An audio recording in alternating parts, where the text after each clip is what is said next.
it's not usually one thing that allows somebody to win in the marketplace. It's consumer understanding, it's category understanding, it's retailer understanding, and all of that being brought together. My name is Merrill Dubrow, CEO of Mark Research. I'm a 35-year veteran of the research and insights community and the host of our podcast, On the Mark. On the Mark is focusing on executives and thought leaders in the world, sharing their insights, strategies, and personal experiences. I promise this podcast will be filled with tough, pointed questions with real, insightful, and emotional answers. Today's guest is Susan Waltman, Global President at Ipsos. Susan, welcome to the On the Mark podcast. Hi, Merrill. Thank you for having me. So I got to tell you, Susan, what's funny is we don't really know each other that well. And I pride myself on this as unrehearsed, unscripted. But I got to start with a word that I don't like. And I'm a little bit jealous of something that in your background. And I want to start with that. Most people don't know this about me, which is I love soda and I really, really love, I'm the biggest fan of Coke ever. And I'm the guy who can tell if it's out of a fountain drink or if it's out of a 20-ounce plastic bottle or a can. And you were the marketing director of all places, Coke. I did work at the Coca-Cola company. I have the pleasure of working with clients that are in the beverage industry right now. I love the beverage industry. It's a lot of fun. I worked on the global business. So 80% of my business was outside of the US at the time. And it allows you to learn so many things about different cultures and about different businesses, working with whether it's bottlers or whether it's different food service establishments. It's a great business. It's a funny story. I only stay at Marriott brands. And do you know if Marriott is a Coke or a Pepsi hotel? They are a Pepsi Pour hotel. And so I like to stay at Marriott's too. Do you know why they're a Pepsi hotel as opposed to Coke? I am sure that it has to do with contracts. And as they look across, I think the Marriotts in particular were interested in the breakfast products, like the Pepsi portfolio of Quaker and Tropicana. So I think that has somewhat to do with that contract. But there are lots of reasons when people decide to go one way or the other. I'm sure they look at their clientele and they look at what they're choosing. And,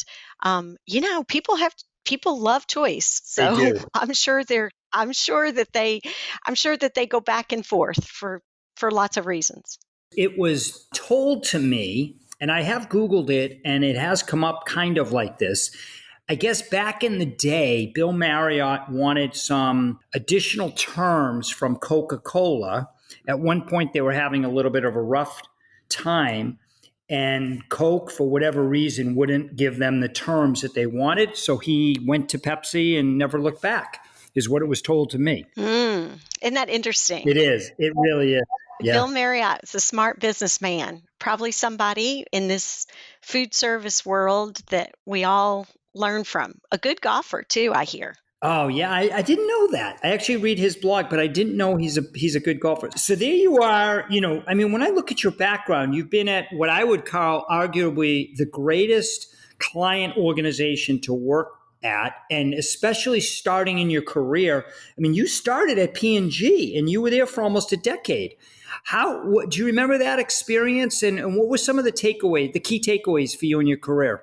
Merrill, I loved starting at Procter Gamble. It's a great place to really learn the right way to do consumer and customer research. They really believe in consumer as boss.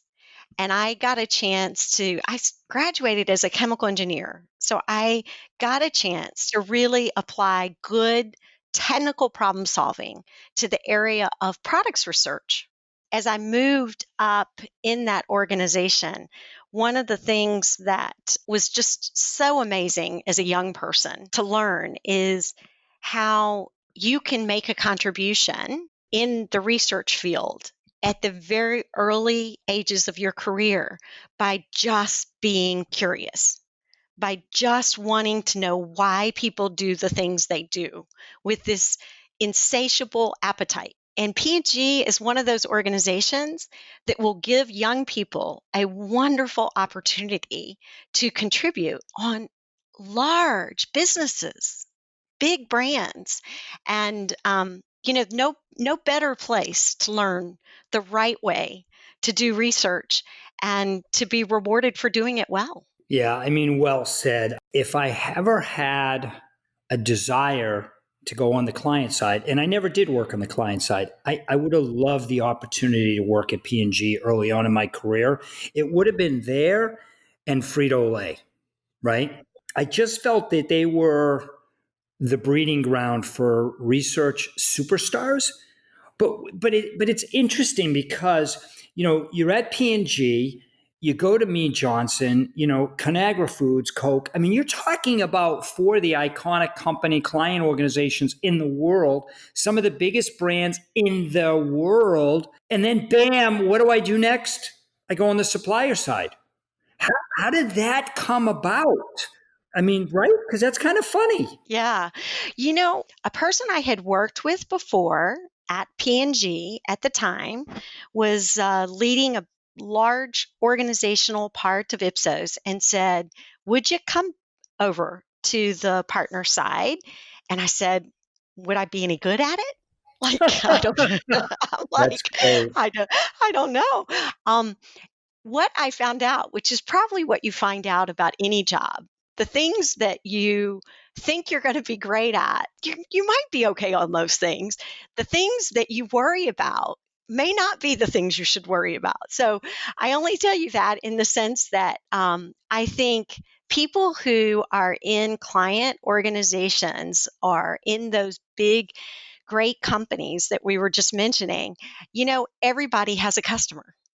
Everybody has a stakeholder, whether they're inside or outside. So the people that are usually good in those organizations also end up being good on the partner side, and same thing vice versa. So now I have this wonderful opportunity at Ipsos to work across many of those clients. And that's a lot of fun too, because not everybody goes at it the exact same way. And so, you learn different ways of competing. You learn different ways of when the understanding is really helping your businesses. So for me, it's all been about did somebody value the curiosity and the learning? What better way to do that than to be in the market research industry? Ipsos just appealed to me because it was started by Didier Truchot in the 70s, four researchers in Paris. And now we have 16,000 people, 87 plus countries, 150 offices. And, you know, there is never a place in the world that I'm not always learning about how to help some of our clients and their businesses use market research and knowledge to make really better decisions. Yeah, no, I mean, it's exciting. I mean, when you think about the insights industry, right, Susan, it's really not big. I mean, maybe it's 70 or 80 billion dollars, maybe worldwide. And when you think about the group that you lead, you're talking about leading I mean, some people, it's got to be, nine figures, well into nine figures, over $100 million of what you have to worry about, keeps you up late at night. I mean, that's enormous. I mean, I assume you're part, I can only imagine you're part marketer, part financial guru, part shrink, part strategist, part motivator, part salesperson, part collection agency. I mean, seriously, right? I mean, how to managing that is really hard. It is hard, but it's also one of the things I think that Ipsos allows us to do really, really well. And probably some of the best decisions you make, decisions are rarely made in a vacuum, right? So if you use our market research skills to listen to all the people around you, there's this great, creative artistry that happens where you can balance mastery and what you know and asking good questions, and then also being open and entrepreneurial. Why everybody's situation's different. I think this year in particular, navigating through the pandemic for both our business and for our clients and our industry. Ipsos came up with this, they call it an IPAC, Merrill, and it's a Ipsos Pandemic Adaptability Continuum. And easier said than done, but what I love about it is that at any given day, we may have all started in this March timeframe with the level of uncertainty and even sort of preparation, and then about Memorial Day and the US and some of the, other holidays. We just celebrated, the Festival of Lights in India, this adjustment, acclimation. I don't know if we're in this enduring phase. I do know that the news of vaccines and, feeling like this year has been an emotional roller coaster with highs and lows. Um, I feel like Ipsos, the reason I like this continuum is because I feel like probably we were all on it. This human emotional, our clients, our businesses, you know, and, as you and I have talked about before, I'm just determined and committed as Ipsos is to emerge with new learnings, both, on the human nature side and also the team resiliency. My mom, by the way, likes to say demons hate fresh air. I love that. I think as an insights professional, we may not be able to travel the way we used to learn about the different cultures, but I am so proud of our teams and how we've pulled together and how everybody's made sacrifices. We have people that are in job transitions. You move people to the work. You think about what's best for them and their family. And at one point, we talked internally about it being a marathon. And I've started to, on the good days, I'm thinking we're just, doing so well at this marathon. And then on the days where it feels a little stressed, I'm always like, okay, are we in our top runner shape? Maybe I got some work to do here, to continue to learn. But in general, the fact that we have all worked really, really hard to make sure that people had what they needed to make the decisions they needed this year. Well, yeah, I mean, look, and again, I don't know you that well. I can't even say that we've met in person. I know we've been on a few MREF board calls and I've enjoyed them. I like the way you think. I like your energy. I like the fact that you are ridiculously upbeat. You're always positive. You're always a half glass full type of gal. I'm from Texas, so I can call you a gal. Hopefully that's okay and not disrespectful because I don't mean it that I way. love that. I love that. But the reality is, were you always like that, Susan? Was that something that your parents kind of taught you? Or did you kind of just grow into that? Because that's a really nice trait that not everybody has. I credit my parents a lot with those things, but I'm one of 9 children. Oh, wow. Wow, I didn't know that. Okay. That's and you know what I think is fascinating about that is that you learn in a situation like that where my parents were really great about education and about learning, and they would say you're unique and special, but you're not the only one. Yeah. And I Wow. remember thinking, what a fascinating, there was always somebody to go do something with, but there was always a fire. Some fire would come up in the brush, you know, and parenting is kind of like that. And so they were amazing. My father still introduces to have you met my bride? They're both 87 years old. And Oh, wow. I That's great. find that that's as good of a positive atmosphere as anything.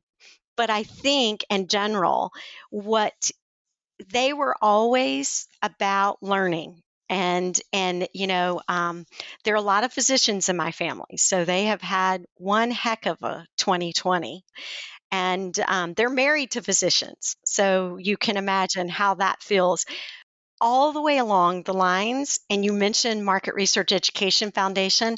When I think about some of the best decisions I ever made, it was when I was open to do things that were different. when I was young, I was open to working globally at Me Johnson and Asia. By the way, when you did that, because if I did the math correctly, and okay, maybe I had to take off my shoes and socks to count on my toes, but you told me offline you had a 24-year-old son, and I know you were at Me Johnson about 24 years ago. So if my math is correct and I'm connecting the dots here, Susan, you had a baby and then went overseas for 9 months. I did. Isn't that a crazy thing? Well, I mean, I don't know how you did it, but you did it. Obviously, you're better because of it, and I'm sure your family is too. But I do have an amazing husband that I cannot say enough good things about. I'm fortunate to have a great partnership at home. So the decisions we made in terms of combination of career and our family needs were every situation is different, Merrill. But I learned when I was open to an opportunity, he sometimes I wasn't as open as he was. And he was, really always encouraging. And so some of my best decisions have been made from having that support to be open. The interesting middle years and later years, I would say, this going to the agency side, working across brands. If I had not been open there or in Market Research Education Foundation, when people like Steve Schlesinger and yourself and Steve Quirks and Jim Bryson all said, "Hey, Susan, would you come do this?" I said, "I don't know if I can do philanthropy." I've been to Haiti now 4 times. I recruit a team to take from Ipsos healthcare there every year. It's amazing. And those are the days, Merrill, when I really feel like I'm doing good. It's fun to be at this point in giving back a bit. I hope I give back something. I hope that it makes good sense to be there for these great people who are now starting out in their careers, and honestly for us we're just about how quickly can we get them some wonderful experience. that's true. So my gut is you're a terrific teacher. I would say maybe that's, I would say the same about myself. And you and I have this in common as well. I'm going to assume that your current position is your last in the insights community. So, whenever that is, I'm not pushing you out on a white horse, but whenever that is, 5, 10 years, whatever. I don't know anything. I'm not calling anybody. But so you've had 5 jobs in your career, and I will have had 6. Wow. My question is, what do you say to the person that you're mentoring, who, by the way, they may have 5 jobs in the next 10 years after they start? What do you say to that person? I'd say a couple of things. First of all, I tell them to find people that they can emulate, but not imitate. Because emulating says you're going to take some strengths, you're going to figure out what works for you. Um, I say look long and hard at the way you make decisions, and even think about the decisions that you've made that have been really great ones or not so great ones, and think about them. Think about your process of decision making, because I think that um, is always the way you get better. Um, and then I say go learn as much as you can from good people as quickly as you can. So, how much learning can you get for every dollar you burn, so to speak? I don't know that when I was open to the different positions, I like being in a position and developing relationships and um, adding value over time, whether it was at P&G for 10 years or Ipsos for 12 years. I tend to think that you can go deeper when you stay there a bit, but I do know that some of those middle years where I did different things for a few years, the amount of learning, my learning curve was so steep when I went into healthcare. And it was so different than FMCG. And when I work in Russia today on different businesses, whether it's a snack business or a beverage business, I learned so many things. Meryl, it is what just keeps you going. I really just encourage people to be amazingly good learners. And that really means being sort of self aware around your own decisions and places where you can do well. You can always find the ways that we can all get better. But on the outside, if there was one wish I had, Ipsos has a four S's, we call them. Okay. Have you ever heard the four S's, Merle? I'm not sure. Okay. So the first one will be near and dear to 20 and 20's heart. The first one is security. And when you work all around the world on data, you understand that. The security of our responses, protecting the security of our respondents, those that all falls under security. The second one is simplification. And boy, if you can make things simple, if you can make complex matters more simple so they can be acted on by businesses, that's amazing. Okay. And the world moves at an incredible speed. So we cannot have our industry and our people working at slower speeds than our consumers and customers are moving. Um, and then there's substance, which is really, a lot of people say the so what, but I actually like to say now what. And so when I think of those four S's across security, simplicity, speed, and substance, I am just thrilled that those guiding lights, regardless, whether it was 5 years ago or whether that's today or whether that's going to be 5 years from now, if we keep our eye on those, really, if we can pride ourselves on those four S's as an industry, we are going to do good work. Susan, I can't thank you enough. Her name is Susan Waltman. She is making the world a much better place. Susan, I can't thank you enough for being on the Mark podcast. My name is Merrill Dubrow. Have a great day, guys.